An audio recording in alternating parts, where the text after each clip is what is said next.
Bonjour à tous et bienvenue à Voyage dans l'espace. Où que vous soyez dans l'univers, nous espérons que vous allez bien.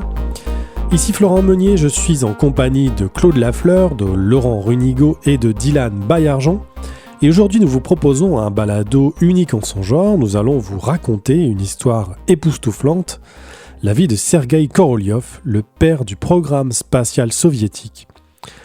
Alors Claude, pourquoi cette histoire est si époustouflante ?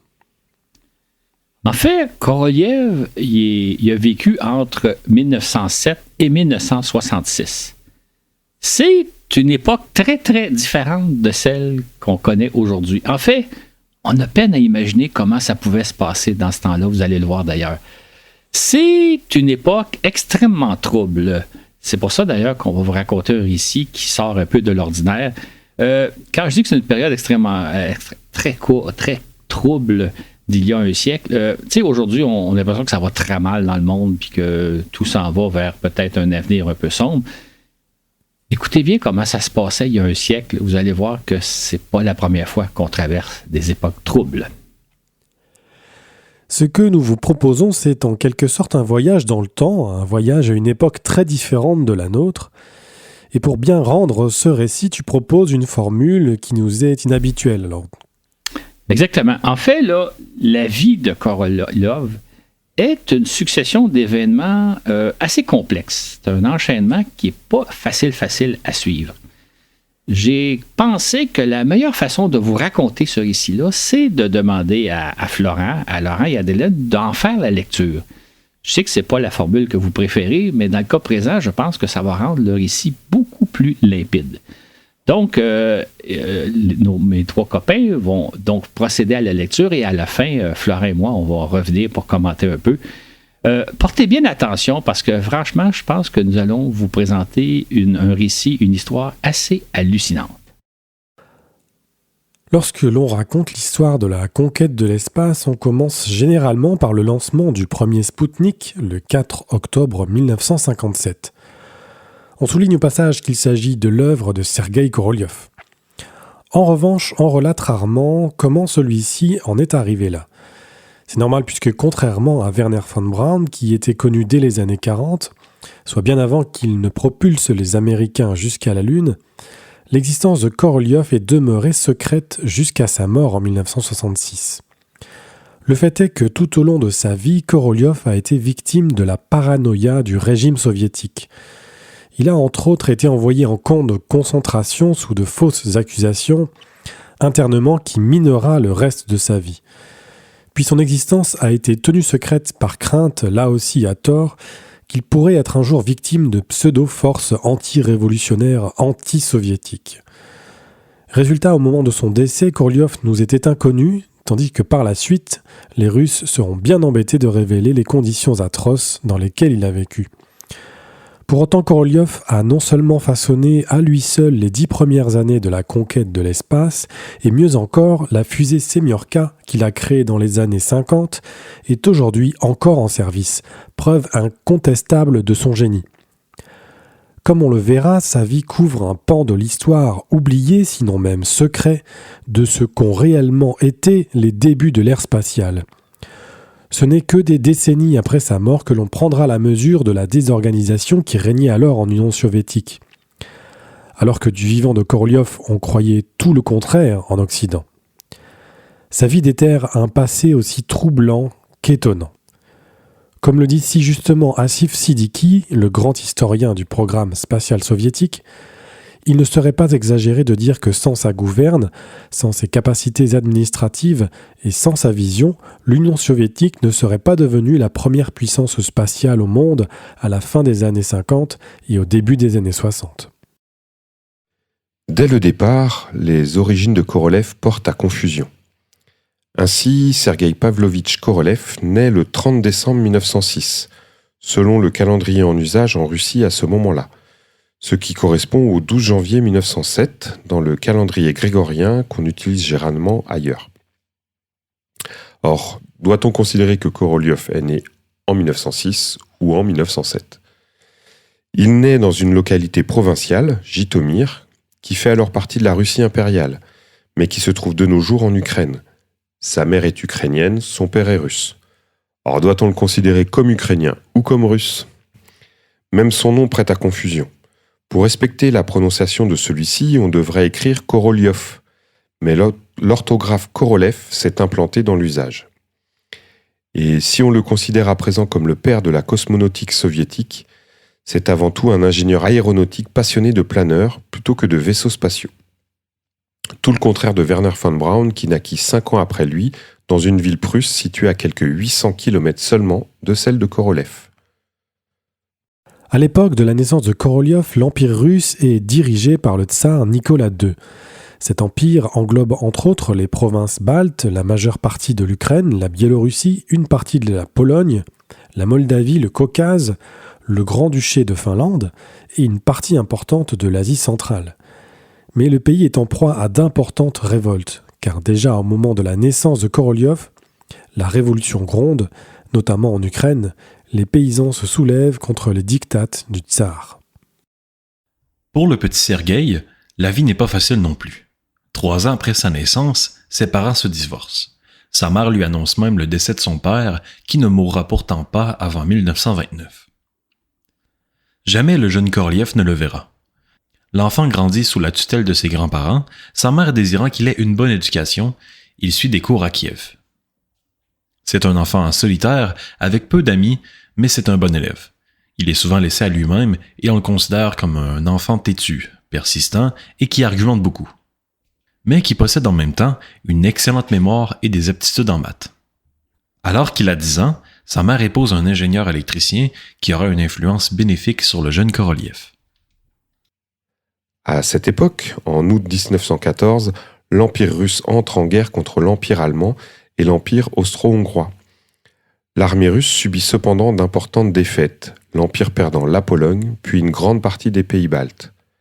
Début 1917 éclate une série de révoltes en réaction au poids qu'exerce la guerre sur l'économie russe, l'incompétence des dirigeants et la défiance envers le tsar. L'empereur Nicolas II est amené à abdiquer. Un gouvernement provisoire est constitué et la République russe est proclamée le 14 septembre 1917. Cependant, l'impopularité du nouveau régime est vite exploitée par les bolcheviks, mot russe qui signifie majoritaire, mais qui désigne en réalité l'une des 2 factions du Parti ouvrier social-démocrate de Russie. Finalement, les bolcheviks renversent le gouvernement provisoire le 25 octobre 1917. C'est la célèbre Révolution d'octobre qui survient le 7 novembre dans notre calendrier. S'ensuit hélas 4 années d'une guerre civile qui déchire la Russie. Cette guerre n'oppose pas que les révolutionnaires bolcheviques aux monarchistes, mais c'est avant tout un chaos indescriptible et très violent, où l'État et la société russe se désintègrent jusqu'à ce que les bolcheviks triomphent en 1921. Naîtra par la suite l'Union des républiques socialistes soviétiques, l'URSS, dirigée par Vladimir Ilitch Ulyanov, dit Lénine, qui proclamera la dictature du prolétariat. Au moment où surviennent ces troubles, Korolev a entre 11 et 15 ans. Durant cette période, les écoles sont fermées et il doit par conséquent poursuivre ses études à la maison. À 12 ans, il souffre d'une crise de typhus due aux graves pénuries alimentaires. Il se fascine néanmoins pour l'aviation naissante et entreprend par lui-même l'étude du vol aérien. À 16 ans, il adhère à l'aéroclub local, ce qui lui donne l'occasion de voler comme passager. Il conçoit son propre planeur, ce qui l'amène aussi à se casser quelques côtes. Peu après, il va étudier à Moscou, à la renommée Université technique d'État Bauman, d'où il obtient son diplôme d'ingénieur en 1929. C'est là qu'il fait la connaissance du fameux concepteur d'avion Andrei Tupolev, qui deviendra par la suite son mentor et son protecteur. Il apprend aussi à piloter un avion et participe à une compétition de planeurs avec un appareil de sa conception.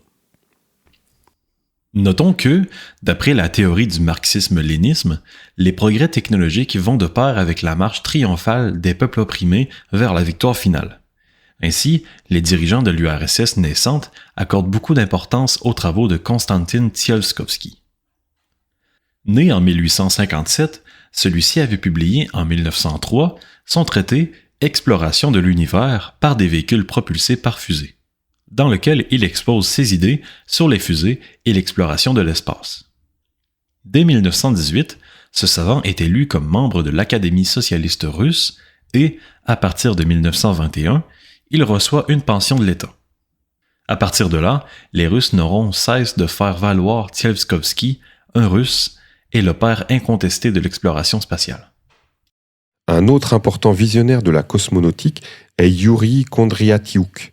Celui-ci illustre à lui seul l'époque tourmentée dans laquelle grandit Sergueï Korolev.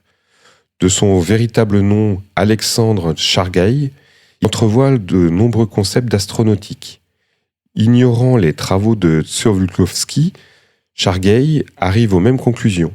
Il est en outre le premier à imaginer une mission lunaire réalisée à l'aide de 2 vaisseaux distincts, un vaisseau orbital et un module d'alunissage, comme le feront justement les missions Apollo 40 ans plus tard.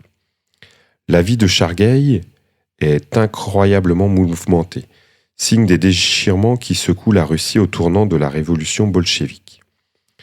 En 1916, Chargaï s'enrôle dans l'armée du tsar, l'armée dite blanche, en opposition à l'armée rouge des bolcheviks. Mais avec l'arrivée au pouvoir de ces derniers, en octobre 1917, il quitte cette armée. Cependant, il est rattrapé et réintégré dans l'armée blanche. Toutefois, il déserte à nouveau, mais se fait à nouveau capturer. Puis, lorsque les bolcheviks s'installent enfin au pouvoir, Chargaï se retrouve dans une fâcheuse position. Pour les blancs, c'est un déserteur, tandis que pour les rouges, c'est un officier de l'armée blanche. Les 2 camps veulent sa mort. Sa belle-mère a alors l'idée de lui faire parvenir des documents d'un dénommé Youri Kondriatiuk, décédé en 1921. Dès lors, Chargaï assume une nouvelle identité et tente de mener une vie la plus discrète possible, terrifié à l'idée d'être démasqué. Finalement, il décédera en 1942 en défendant Moscou contre les troupes allemandes.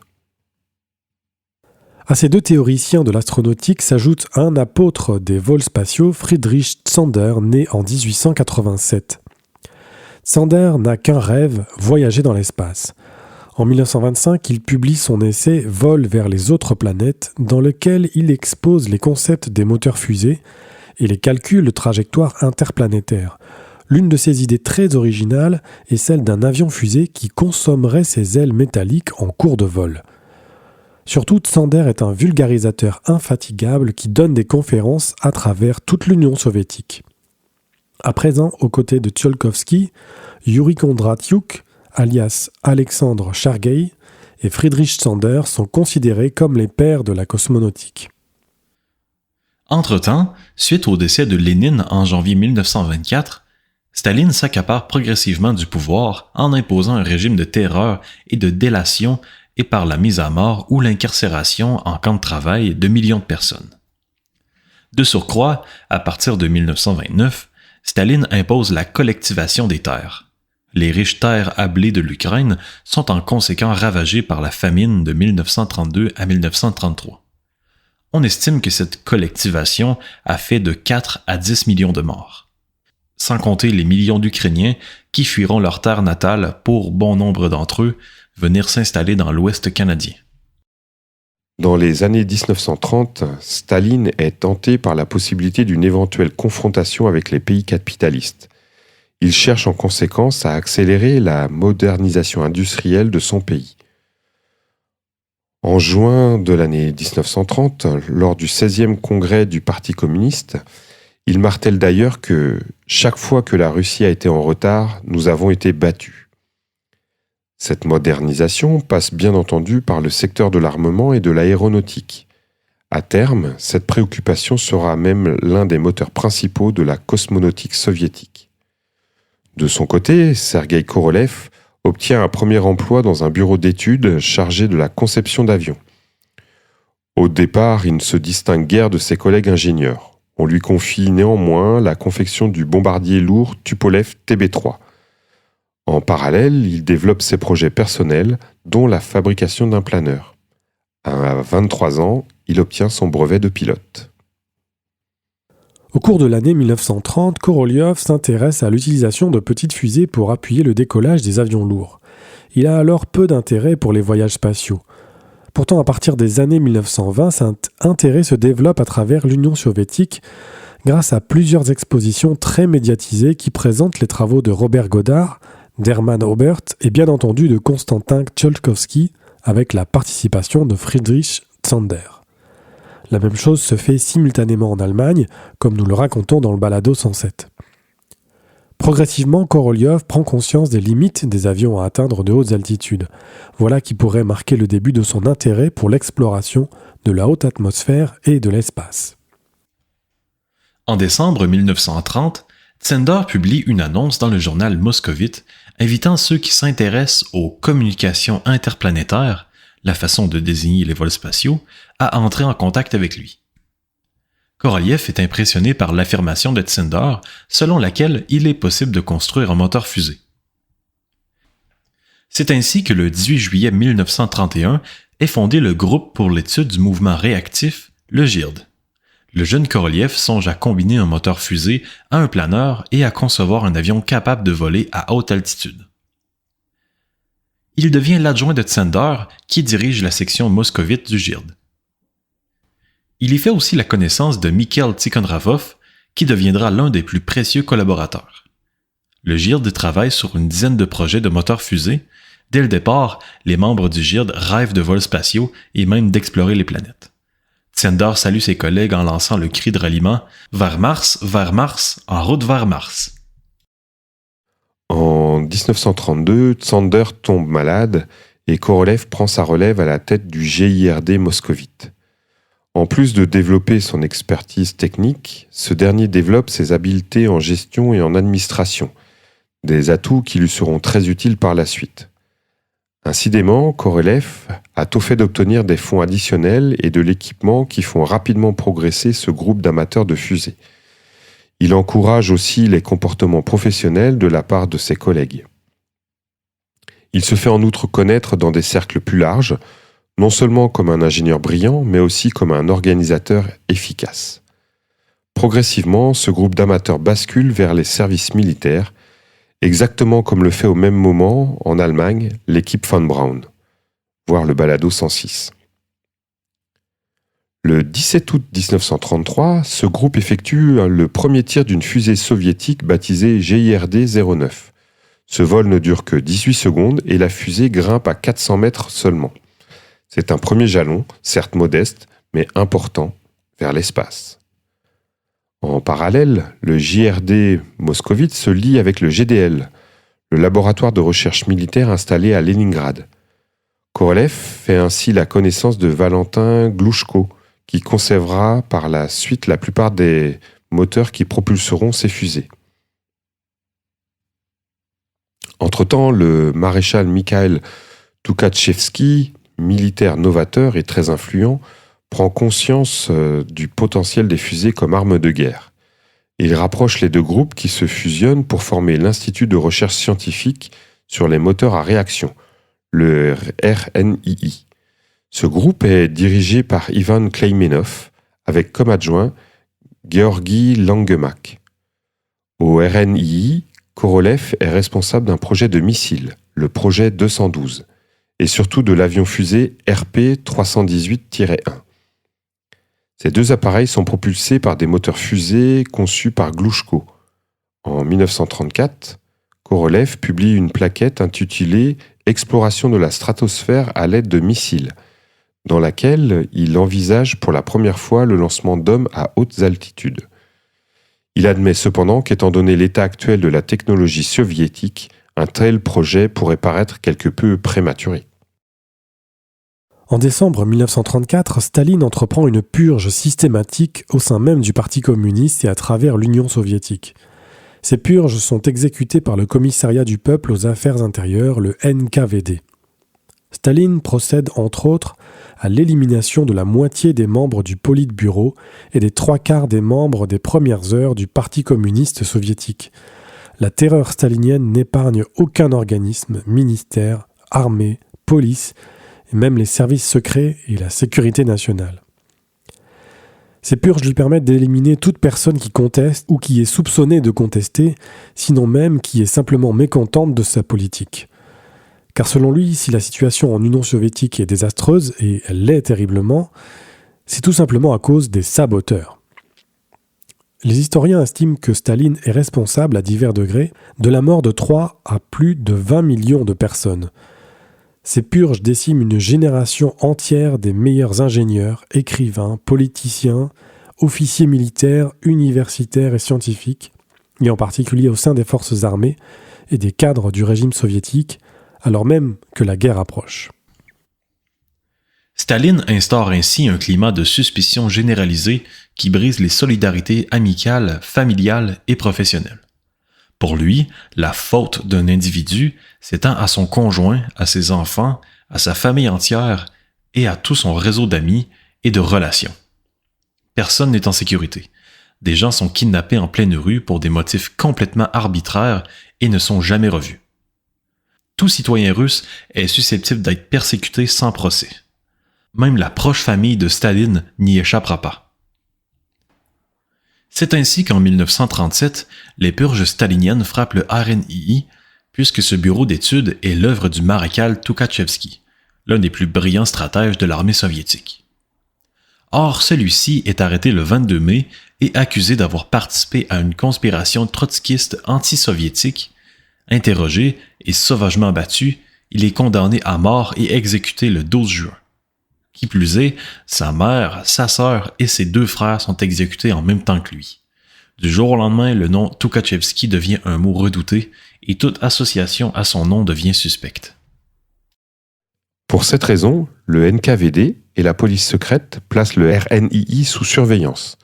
Et l'un de ses ingénieurs, avide d'en prendre la direction, Andrei Kostikov, rédige de fausses accusations contre ses patrons Klemenov et Langemak.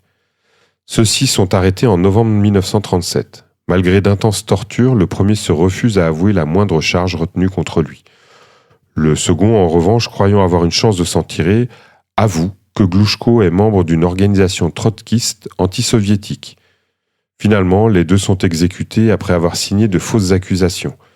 Klemenov le 10 janvier 1938 et Langemak le lendemain. Glouchko, quant à lui, est arrêté en mars 1938 et, tout en avouant des actes fictifs de sabotage, il incrimine ses collègues, dont Korolev. À son tour, Korolev est arrêté le 27 juin. Il est torturé dans la sinistre prison de Loubianka, où on lui fracasse la mâchoire durant un interrogatoire.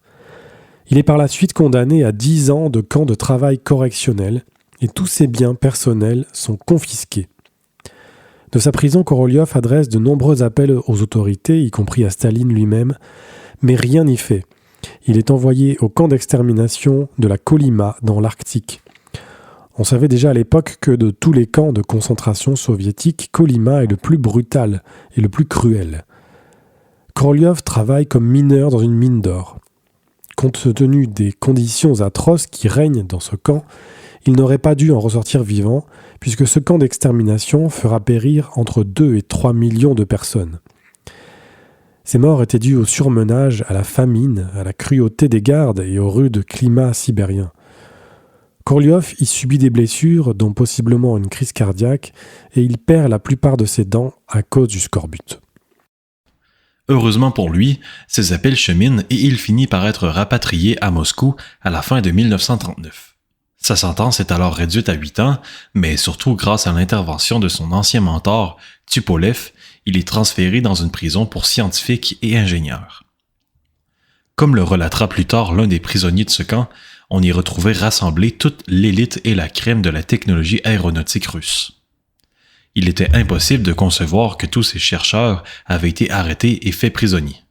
Quel désastre pour l'aviation soviétique! Tout au long de la guerre, ce groupe conçoit d'importants bombardiers, mais devant l'avancée des troupes allemandes à travers l'URSS, il doit être plusieurs fois déplacé afin d'éviter d'être capturé. La Russie se libère finalement de l'agresseur allemand. Comme le décrit ici justement Asif Siddiqui, à la fin de la Seconde Guerre mondiale, en mai 1945, l'Union soviétique est presque totalement en ruine. Aucune autre nation n'a été aussi dévastée et paralysée par la guerre. Environ 27 millions de Soviétiques ont péri. En outre, l'infrastructure industrielle a été mise à rude épreuve. La moitié des habitations du pays n'existaient plus et la production agricole frôlait la famine. De surcroît, la répression interne n'a pas disparu pour autant. La cruauté de Staline atteint même des proportions inhumaines, alors que des vagues après vagues de citoyens soviétiques continuent de disparaître dans les profondeurs du système de Goulag. Korolev est finalement relâché le 27 juin 1944, de même que Tupoliev, Glouchko et d'autres. Néanmoins, les charges de trahison retenues contre lui seront levées qu'en 1957. En conséquence, sans cesse Korolev vivra dans la crainte d'être à nouveau arrêté. Sa santé restera affectée par son séjour dans le camp de concentration et il devient à jamais réservé et prudent. L'Allemagne nazie est vaincue au printemps 1945.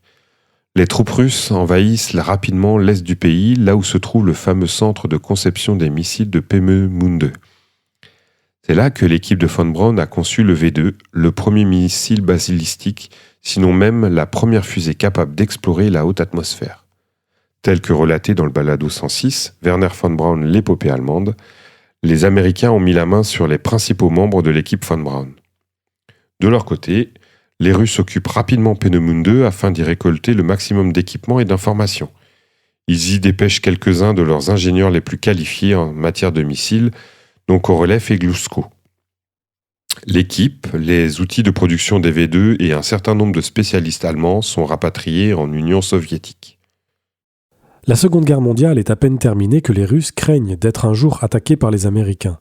En conséquence, Staline a comme priorité de doter son pays de bombes nucléaires qui pourront être expédiées jusqu'aux États-Unis à l'aide de puissants missiles intercontinentaux. L'équipe du RNII reçoit donc le mandat de développer le plus rapidement possible des missiles longue portée. Notons qu'à ce chapitre, les Russes sont doublement désavantagés par rapport aux Américains, des avantages qui s'avéreront cependant un formidable atout lorsque viendra le temps de conquérir l'espace. En effet, les Américains disposent de bombes atomiques légères avec lesquelles ils peuvent attaquer le territoire soviétique à partir de l'Europe, notamment depuis la Turquie. Ils n'ont donc besoin que de missiles balistiques à portée intermédiaire, abrégé IRBM en anglais. Les Américains conçoivent à partir du V2 des missiles Redstone et Thor qui sont rapidement déployés tout autour de l'Union soviétique. En revanche, les Russes ne peuvent que lancer leurs missiles depuis leur territoire. Missiles qui doivent traverser les océans pour atteindre l'Amérique du Nord. On parle alors ici de missiles balistiques intercontinentaux, ICBM. De surcroît, leurs bombes atomiques sont beaucoup plus lourdes que leurs équivalents américains. Voilà qu'ils obligent à se doter de missiles beaucoup plus puissants que les missiles américains. Et c'est à Korolev que Staline confie cette tâche aussi complexe et urgente que vitale. Lors de son séjour à Peenemünde, les talents d'organisateur de Korolev ont vivement impressionné Dmitri Oustinov, le ministre des Armements.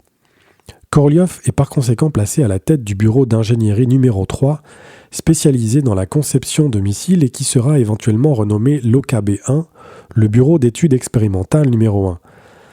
Au départ, ce bureau ne compte que 60 ingénieurs, 55 techniciens et 25 ouvriers.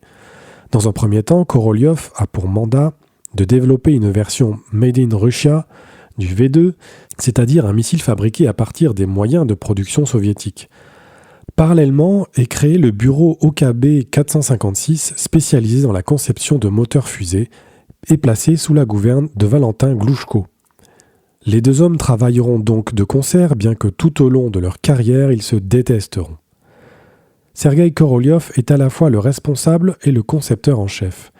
Il sera d'ailleurs couramment appelé le concepteur en chef, plusieurs de ses collaborateurs ignorant même son nom. D'autres l'appelleront simplement SP pour Sergueï Pavlovitch.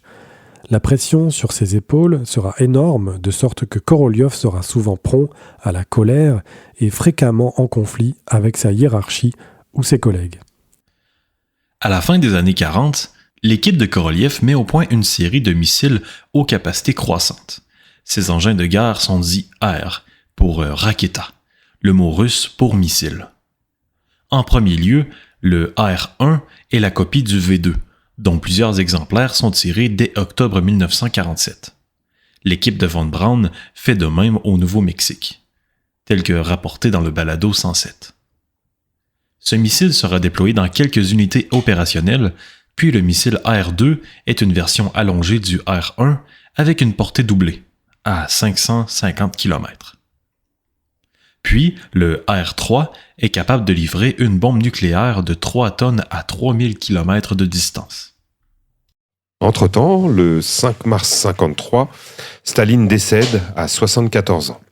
Au grand soulagement de tous, prend fin le régime de terreur qui imprégnait la société russe. La mort de Staline en 1953 marque le début d'une nouvelle ère dans l'histoire de l'État soviétique, comme dans tous les autres domaines de la vie soviétique.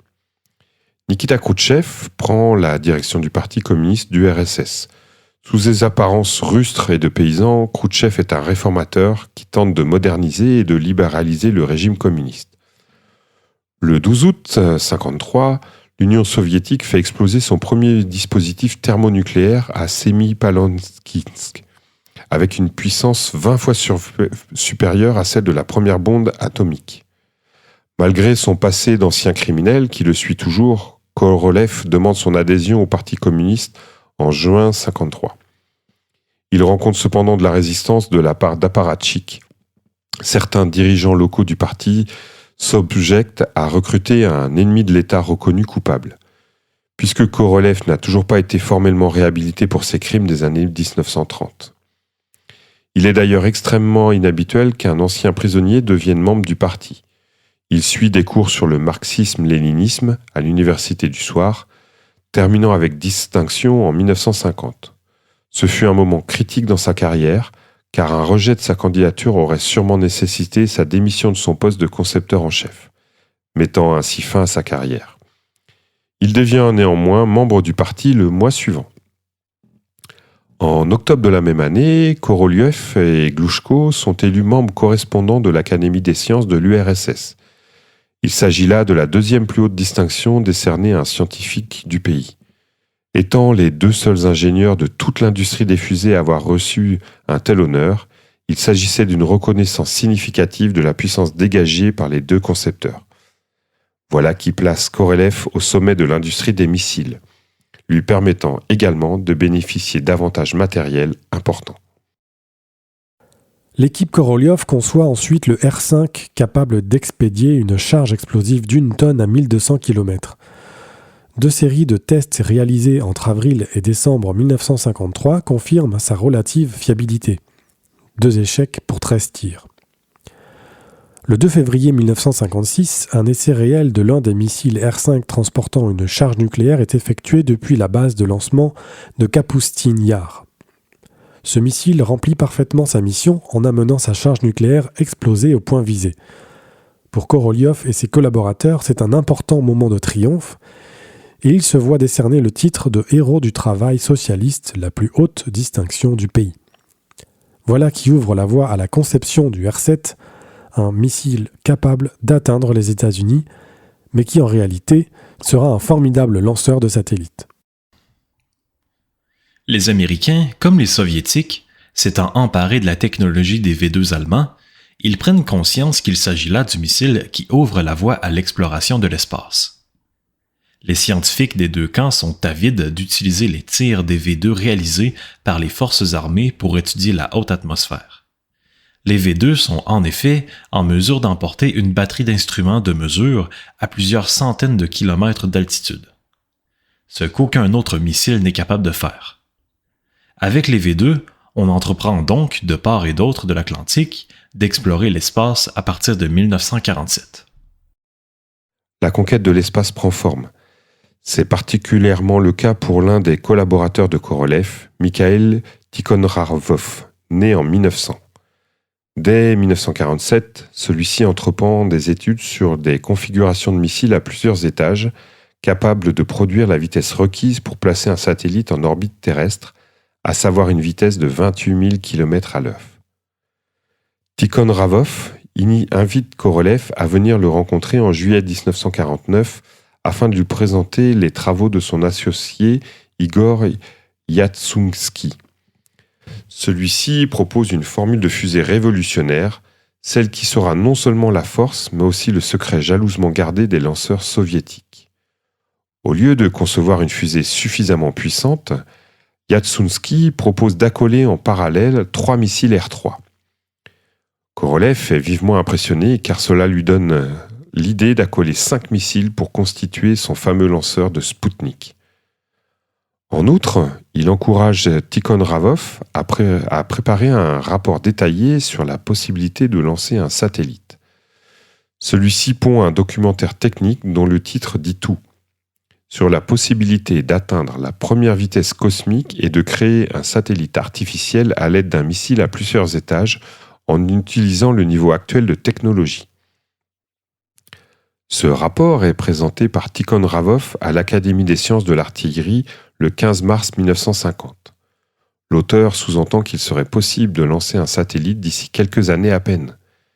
Il soulève même la possibilité d'envoyer un homme dans l'espace. Son exposé est cependant reçu plutôt froidement par l'auditoire, Korolev étant l'un des rares à soutenir publiquement les idées de Tikhon-Ravov. Il faut dire qu'à cette époque, la priorité de Staline n'est pas l'exploration de l'espace, mais bien plutôt la conception de missiles et d'armes nucléaires capables d'atteindre les États-Unis.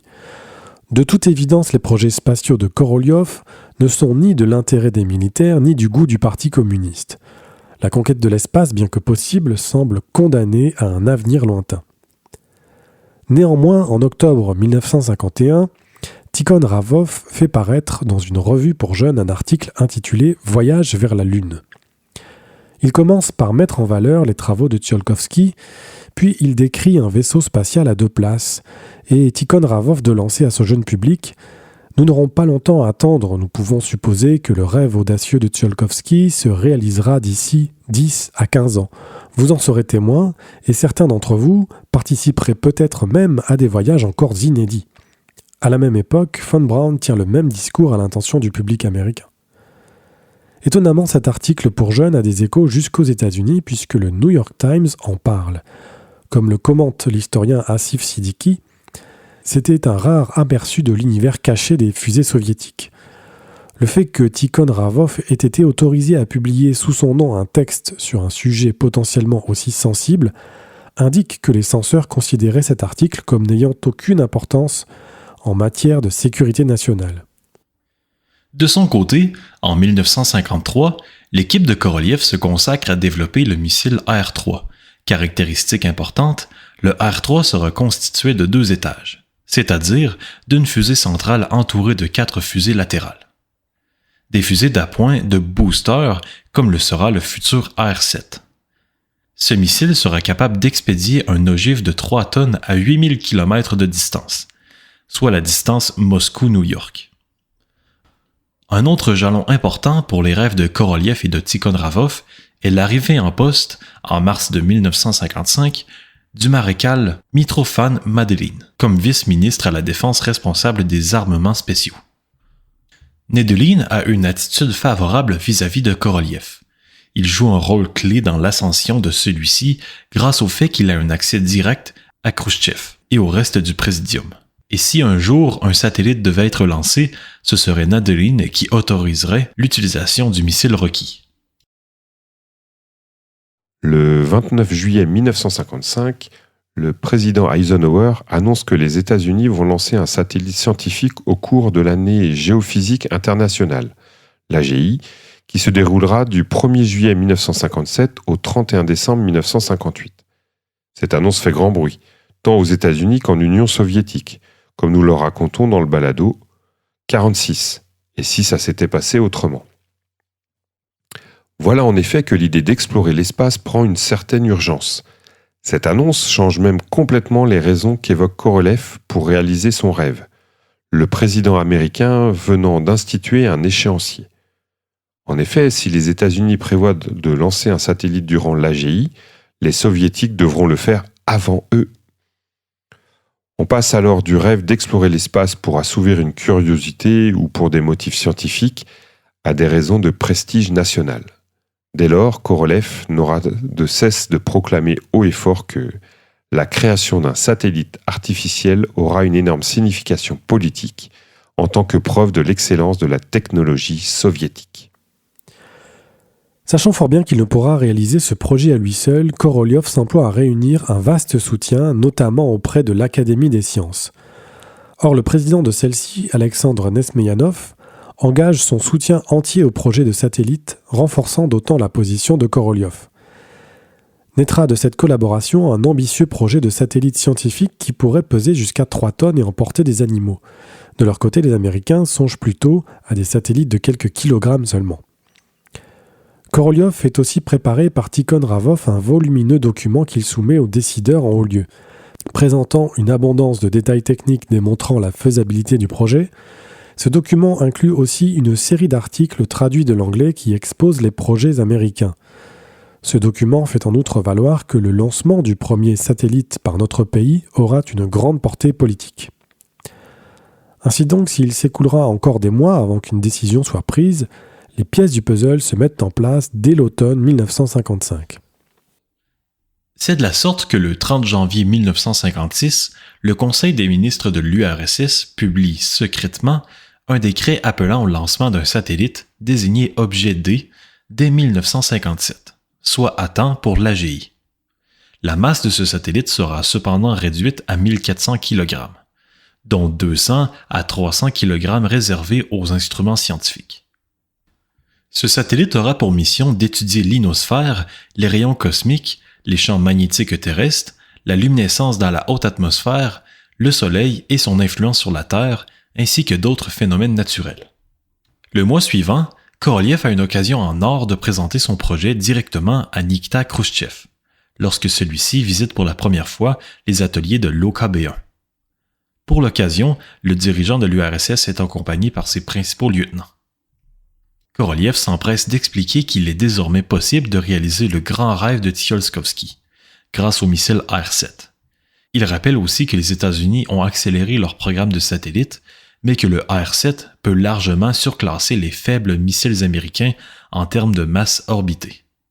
En conclusion, il ajoute que les coûts du projet seront minimes puisque tous fonds liés aux lanceurs sont déjà engagés. Puis Korolev dévoile fièrement une maquette de grandeur nature du missile R-7. Khrouchtchev et son entourage sont impressionnés. Il y a de quoi puisque, couché à l'horizontale, le missile fait 30 mètres de long et 10 mètres de haut. Khrouchtchev s'inquiète cependant que le projet de satellite pourrait ralentir le développement du missile R-7, sa priorité. Or, Korolev, simplifiant à l'excès les difficultés du projet, répond que tout ce qui reste à faire sera de remplacer au sommet d'un missile R-7 l'ogive nucléaire par un satellite.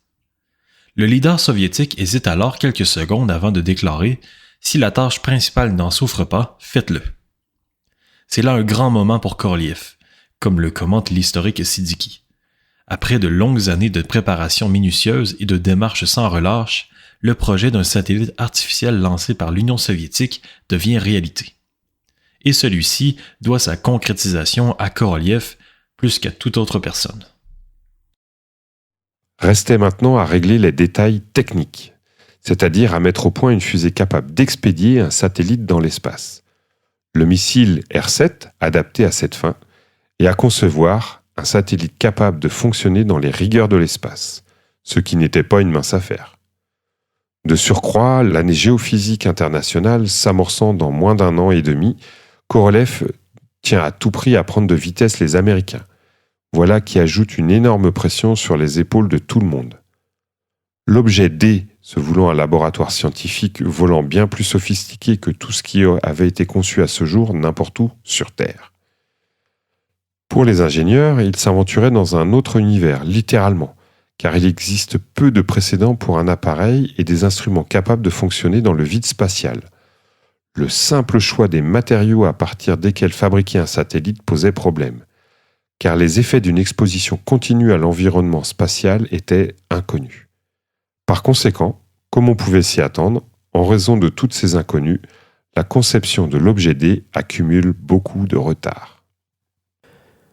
Et voilà qu'à l'automne 1956, les événements se bousculent.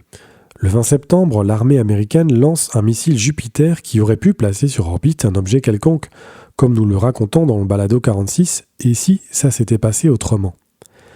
Korolev croit d'ailleurs qu'il s'agissait d'une tentative secrète d'orbiter un satellite, ce qui ne fut pas le cas puisqu'en réalité, on a plutôt interdit à von Braun de satelliser quoi que ce soit. D'autre part, les prototypes de l'objet D, qui devaient être prêts pour octobre, restent inachevés Et début novembre, Korolev souffre d'anxiété aiguë, sans doute aggravée par les multiples projets d'envergure dont il doit s'occuper. À tout cela s'ajoutent les essais des moteurs fusées du missile R-7 qui indiquent que la fusée n'aura pas la puissance requise pour satelliser un engin d'une tonne. Korolev réalise qu'il se complique peut-être inutilement la tâche. Pourquoi ne pas simplement lancer un satellite beaucoup plus simple et léger au lieu d'un laboratoire scientifique sophistiqué d'une tonne et demie? Fin novembre, Tikhon-Ravov, décelant la détresse de son patron, propose « Et si nous allégions un peu le satellite ?» Disons d'une trentaine de kilos, voire plus léger encore. Korolev réagit promptement puisque le 25 novembre, il ordonne la conception d'un satellite qui sera désigné le satellite simple numéro 1, ou PS-1 en russe. Le 5 janvier 1957, Korolev soumet à ses patrons son plan révisé en demandant l'autorisation de lancer 2 petits satellites d'une 50aine de kilogrammes chacun. Ces satellites ne transporteraient qu'un émetteur radio et seraient lancés dès le printemps, soit avant que ne débute l'année géophysique internationale. Dans sa demande, Korolev avertit que les États-Unis mènent actuellement une intense campagne de lancement de satellites. En septembre 1956, ils ont tiré un missile à 3 étages avec un satellite à bord, une tentative gardée secrète. S'ils n'ont pas réussi, ils ont néanmoins affirmé que leur fusée pouvait voler beaucoup plus haut et beaucoup plus loin que toutes les autres, y compris les fusées soviétiques. On sait aussi qu'ils préparent pour les prochains mois une nouvelle tentative de lancement. Comme le relate Asif Siddiqui, si les informations que détient Korolev sont quelque peu erronées, il n'était pas pour autant dans l'erreur. Les États-Unis auraient en effet envisagé lancer un satellite au début de 1957, mais divers obstacles institutionnels et politiques l'ont empêché. Néanmoins, l'échéancier très serré que propose Korolev repose sur la disponibilité du missile R-7. Le premier tir de celui-ci est prévu pour mars 1957, au plus tôt, ce qui laissera, dans le meilleur des cas, très peu de temps pour devancer les Américains. Korolev souhaite ainsi que les 2 nouveaux satellites, PS-1 et PS-2, soient lancés en avril et mai, après 1 ou 2 tirs d'essai réussis du R-7. Quant à l'objet D, son lancement est reporté à avril 1958. Après des mois de retard, rien de surprenant pour un engin aussi complexe, un premier missile R-7 est lancé depuis le cosmodrome de Baïkonour le 15 mai. Hélas, après 98 secondes de vol, l'une des fusées latérales se détache et la fusée vole en éclats. Une analyse ultérieure révélera qu'un incendie s'était déclenché à la base du missile au moment du décollage, incendie qui a par la suite incinéré le lanceur. Korolev en est dévasté. Il écrit à son épouse « Lorsque les choses vont mal, j'ai moins d'amis. Mon état d'esprit est mauvais. Je ne le cacherai pas, il est très difficile de surmonter nos échecs. En plus, souligne-t-il, il fait terriblement chaud à Baïkonour le jour, le mercure grimpant jusqu'à 55 degrés. Un mois plus tard, l'équipe tente un deuxième essai, mais le missile comporte tant de défectuosité qu'il est retiré du pas de tir. Mi-juin, Korolev confie à son épouse « Les choses vont mal. Là, nous nous devons de lutter pour trouver les solutions dont nous avons besoin. » Un troisième missile est lancé le 12 juillet, mais il explose à la 33e seconde de vol. Korolev écrit « Les choses vont mal, très très mal. » Les jours qui suivent ce plus récent échec furent le point le plus bas pour Korolev et ses associés. Soudain, tout ce pourquoi ils ont tant travaillé est mis en doute. Des sévères critiques furent de la part de hauts dirigeants et il est même question d'abandonner le projet. Déjà, l'année géophysique internationale s'est ouverte le 1er juillet, mais le AR-7 n'a toujours pas réussi de tir d'essai. Korolev voit ses rêves et de même sa position et son statut menacés. L'un de ses biographes écrira en 1987 « De toutes les années d'après la guerre, aucun jour n'a été plus sombre, plus difficile et plus tendu pour Sergueï Pavlovitch Korolev que tous ceux de cet été chaud en 1957. » L'un de ses collaborateurs de l'OKB-1, Anatoly Abramov, racontera plus tard « Mais ce n'est surtout pas le moment de désespérer, de perdre confiance pour l'ensemble du programme. Le poids de la responsabilité qui pesait sur les épaules de Korolev était énorme, surtout si on considère qu'il n'avait toujours pas été formellement réhabilité des fausses accusations retenues contre lui en 1938. Son arrestation, la prison et l'exil étaient encore frais dans sa mémoire. Un autre R-7 est installé sur le pas de tir et préparé avec le plus grand soin. Ce missile s'envole le 21 août et parcourt les 6500 km prévus. Finalement, l'ogive inerte qu'il transporte s'abat sur sa cible située à l'extrême est de l'Union soviétique. Le R-7 avait enfin volé, confirmant les espoirs de milliers d'ingénieurs qui ont tant investi. Korolev a été si submergé par l'euphorie que le soir venu, il parle longuement à ses adjoints et collaborateurs des grandes possibilités qui s'ouvrent enfin, de l'avenir et surtout de son satellite artificiel. Fait inusité, les autorités soviétiques diffusent un communiqué annonçant l'exploit. Or, il était extrêmement rare qu'on fasse ainsi état d'un succès militaire. La publication du communiqué pourrait s'expliquer par le fait que les dirigeants soviétiques désiraient envoyer aux Américains une menace à peine voilée. Le communiqué faisait ainsi savoir « Il y a quelques jours, un missile balistique intercontinental a été lancé. Les tests de ce missile ont été couronnés de succès et ont confirmé l'exactitude des calculs et de la conception choisie. Le vol du missile a eu lieu à une altitude très élevée, jusqu'alors jamais atteinte. En parcourant une distance considérable en peu de temps, le missile a atteint la région assignée. Les résultats obtenus montrent qu'il est maintenant possible de tirer des missiles vers n'importe quelle région du globe. Ces missiles balistiques intercontinentaux permettront d'atteindre des régions éloignées sans recourir à l'aviation stratégique, actuellement vulnérable aux moyens modernes de défense anti-aérienne. Autrement dit, que les Américains se le tiennent pour dit. Parallèlement, en ce mois de septembre 1957, Sergueï Korolev suit de très près la fabrication du satellite PS-1. Il s'agit d'une sphère pressurisée de 58 cm de diamètre et pesant 83,6 kg. L'engin est de forme sphérique afin d'évaluer plus facilement la densité atmosphérique à haute altitude. Cette sphère était faite d'un alliage d'aluminium, ce qui lui conféra une brillance maximale, Korolev tenant à ce que son satellite soit le plus visible possible. Il espère que le monde entier verra son étoile traverser le firmament. Il attacha d'ailleurs une importance particulière à ce que son satellite soit impeccable et brillant, non seulement pour des raisons de visibilité, mais aussi tout simplement pour sa beauté. À une occasion, il s'est mis en colère contre un ouvrier qui avait fait un mauvais travail de finition sur une maquette du satellite. « Cette sphère sera exposée dans des musées », avait-il lancé. Le 7 septembre, l'équipe de Korolev procède au tir d'un 4e missile R-7. Celui-ci accomplit aussi bien sa mission que le précédent. Korolev détient enfin les 2 tirs réussis dont il a besoin pour procéder à la réalisation de son rêve. Durant l'été, ses collaborateurs et lui avaient songé à procéder au lancement du satellite le 17 septembre, soit le jour qui marquera le 100e anniversaire de naissance de Konstantin Tsiolkovsky. Mais voilà qu'à présent, le temps manque pour préparer un tir de la R-7. Ce 17 septembre, les principaux responsables du programme spatial soviétique participent à une célébration officielle tenue à Moscou, soulignant l'anniversaire du grand visionnaire.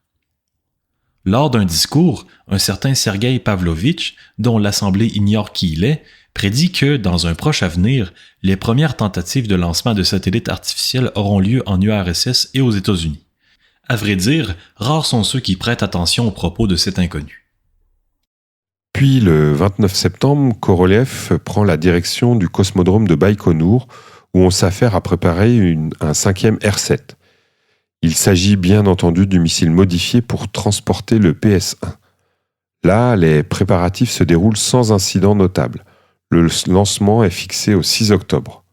Toutefois, toujours aussi inquiet de se faire damer le pion par les Américains, Korolev propose de devancer le tir de 2 jours. Ces craintes viennent de ce qu'une conférence scientifique se tiendra à Washington DC au début d'octobre dans le cadre de l'AGI.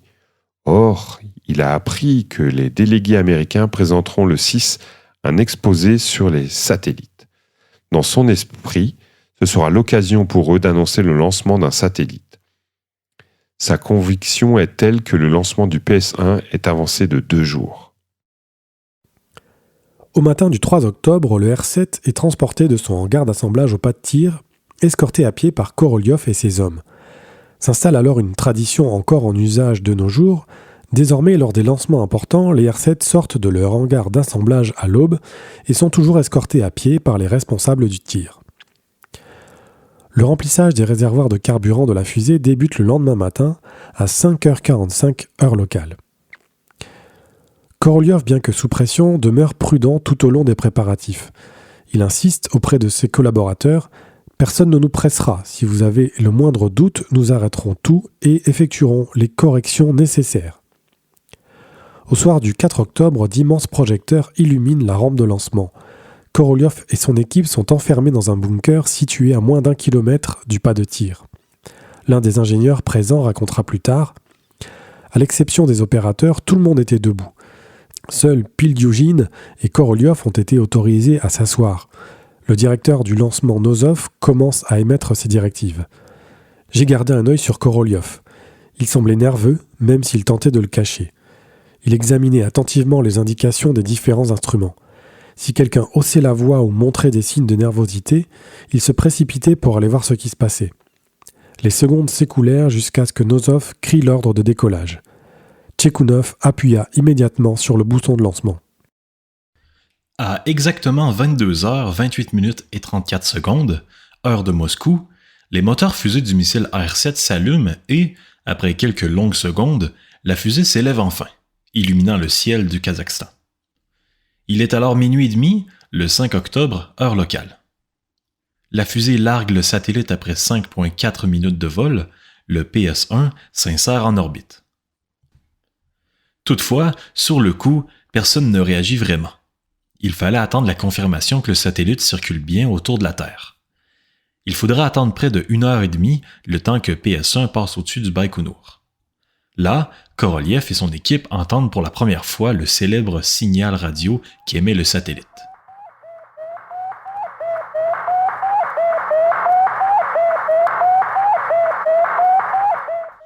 Une nouvelle ère venait de commencer.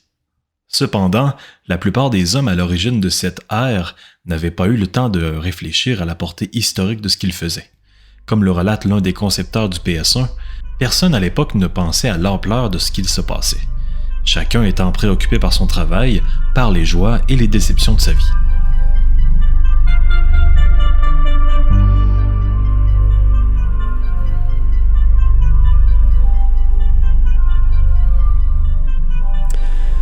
Tout ce que nous venons de raconter, Claude, était à l'époque inconnu pour ceux de l'extérieur de l'Union soviétique, et nous apprendrons l'essentiel de ce qui s'est réellement passé en Russie à partir des années 80, d'abord par bribes, et puis surtout dans les années 90, à la suite du démantèlement de la dictature communiste qui a sévi en Russie durant 70 ans.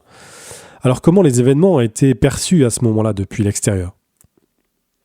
Effectivement. Ce qui est amusant, c'est que, par exemple, on va juste parler du premier satellite que les Soviétiques ont lancé le 4 octobre 1957. Ce satellite-là, au départ, il n'y a pas de nom. Les Soviétiques en parlent tout simplement comme du premier satellite artificiel de la Terre. Et c'est nous qui allons lui donner un nom, qui allons l'appeler Sputnik. On va l'expliquer d'ailleurs dans le prochain balado. Ce qui est amusant, quand on fouille dans les archives soviétiques, on se rend compte qu'à l'époque, cet événement-là a bouleversé le monde. Personne en Occident s'attendait à ce que ce soit les Soviétiques qui soient les premiers à lancer le satellite. On avait pris pour acquis que ce seraient les Américains. Et même les Soviétiques eux-mêmes ont été surpris par l'impact qu'a eu le lancement de ce satellite-là. Dans la Pravda du lendemain du lancement, le 5 octobre, il y a tout simplement un petit article qui annonce, somme toute, le lancement d'un instrument scientifique dans l'espace, sans faire plus de cas que ça. C'est la réaction de l'Occident qui a beaucoup, beaucoup surpris les Soviétiques. C'est pour ça qu'eux n'avaient pas donné de nom. Pour eux autres, c'est un appareil scientifique. Nous, en Occident, on aime ça, les noms. Les Américains avaient déjà baptisé, avant même le lancement de leur premier satellite, ils l'avaient baptisé Vanguard, qui est avant-garde, une autre série de satellites qui va s'appeler Explorer. Donc, on cherchait un nom, et en fouillant dans le langage soviétique, on l'a appelé Sputnik. Sputnik qui veut dire compagnon de voyage. Donc, ça ne veut même pas nécessairement dire satellite. C'est nous qui l'avons baptisé Sputnik 1. Quant aux ingénieurs soviétiques, comme on va le voir, eux autres, ils avaient donné un nom technique qui était PS-1, PS1, qui voulait dire le plus simple, le satellite le plus simple. On va voir pourquoi ils l'ont donné cette appellation-là. Mais cette appellation-là de PS1 est demeurée secrète durant des décennies. En fait, c'est dans les années 80-90 qu'on va apprendre que le premier satellite du côté soviétique s'appelle PS1. Pourquoi ce PS1-là? C'est ce qu'on va voir dans le prochain balado. Par la suite, le programme spatial soviétique donnera lieu à une véritable série de réalisations. Un premier chien dans l'espace, des sondes vers la Lune, un premier homme en orbite, une première femme, un premier piéton de l'espace, les sondes vénusiennes, etc. En fait, ce qui est amusant, c'est quand on lit les archives de l'époque, là, je pense en tout, je me réfère souvent au New York Times, on voit qu'à ce moment-là, l'Union soviétique est vraiment triomphale. Elle réussit, elle va de succès en succès, tout se passe bien, apparemment, il n'y a jamais d'échec. Alors que du côté américain, c'est tout le contraire. Les échecs s'enfilent les uns après les autres. Tout va mal aux États-Unis, ce qui donne l'impression, là, imaginez-vous, là, on est au début des années 60, là, et là, on a vraiment l'impression que le système communiste à la soviétique, c'est un système triomphal qui va de succès en succès. Tout va bien en Union soviétique, si on se fie à leur programme spatial.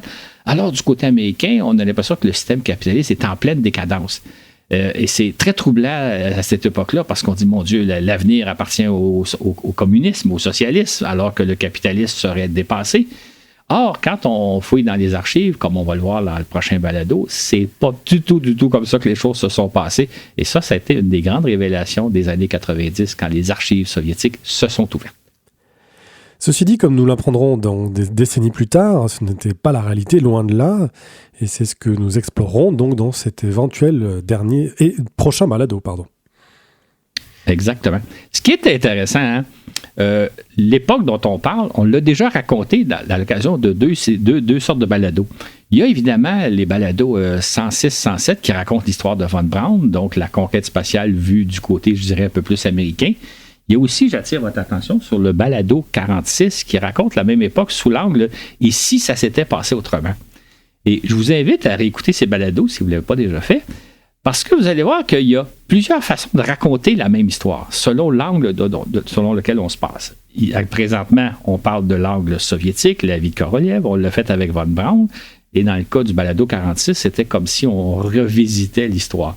Donc, c'est une belle illustration qu'il y a plusieurs façons de raconter l'histoire. Et je pourrais vous dire, c'est pas prévu dans mon calendrier, mais il y aura peut-être d'autres façons de raconter l'histoire éventuellement, parce que là, on pourrait parler plus en termes de la course que se sont livrés l'un et l'autre. Et donc, c'est quand même fascinant de voir. Il faut savoir, pour moi qui rédige ce genre de balado-là, quand on raconte quelque chose, on prend un angle, on adopte un angle. Ça pourrait être l'angle du américain ou l'angle soviétique ou l'angle européen ou quelque chose comme ça. On choisit toujours un angle qui biaise un peu notre récit. Quand on le fait sous différents angles, on arrive à une histoire un peu plus complète. C'est ce qui met fin évidemment à notre balado. Je vous invite en terminant, comme plusieurs le font, à nous écrire. Je suis toujours très intéressé de vous lire, d'avoir vos suggestions, vos idées, vos commentaires, vos réactions. Donc, notre adresse, c'est évidemment baladovde@gmail.com, baladovde. Écoutez, il y a des gens là qui me font des suggestions et ça m'influence. D'ailleurs, je ne vous dirai pas le prochain sujet. Le prochain balado va être fait strictement parce qu'un de vous m'a suggéré une très très bonne idée et vous allez voir, ça va donner un très beau balado. Là-dessus, je vous souhaite une bonne semaine, bonne écoute et on vous revient dans 2 semaines.